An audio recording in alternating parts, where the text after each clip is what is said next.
These young men represent what is, more or less, America's first generation of disposable children. More than half of the guys in the platoon come from broken homes and were raised by absentee, single, working parents.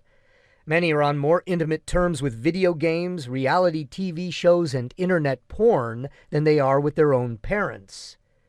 Before the war on terrorism began, not a whole lot was expected of this generation, other than the hope that those in it would squeak through high school without pulling too many more mass shootings in the manner of Columbine. But since the 9/11 attacks, the weight of America's war on terrorism has fallen on their shoulders.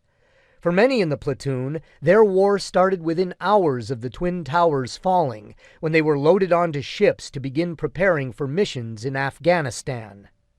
They see the invasion of Iraq as simply another campaign in a war without end, which is pretty much what their commanders and their president have already told them. Some in the military see the war on terrorism merely as an acceleration of the trend that started in the 1990s with Somalia, Haiti, Kosovo, America cementing its role as global enforcer, the world's Dirty Harry. In Iraq, the joke among Marines is, after finishing here, we're going to attack North Korea, and we'll get there by invading Iran, Russia, and China. They are the first generation of young Americans since Vietnam to be sent into an open-ended conflict. Yet if the dominant mythology that war turns on a generation's loss of innocence, young men reared on Davy Crockett waking up to their government's deceits while fighting in Southeast Asian jungles, the nations falling from the grace of Camelot to the shame of Watergate, these young men entered Iraq predisposed toward the idea that the big lie is as central to American governance as taxation.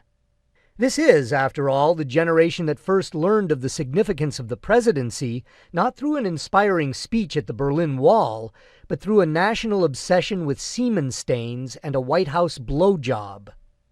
Even though their commander-in-chief tells them they are fighting today in Iraq to protect American freedom, few would be shaken to discover that they might actually be leading a grab for oil. In a way, they almost expect to be lied to.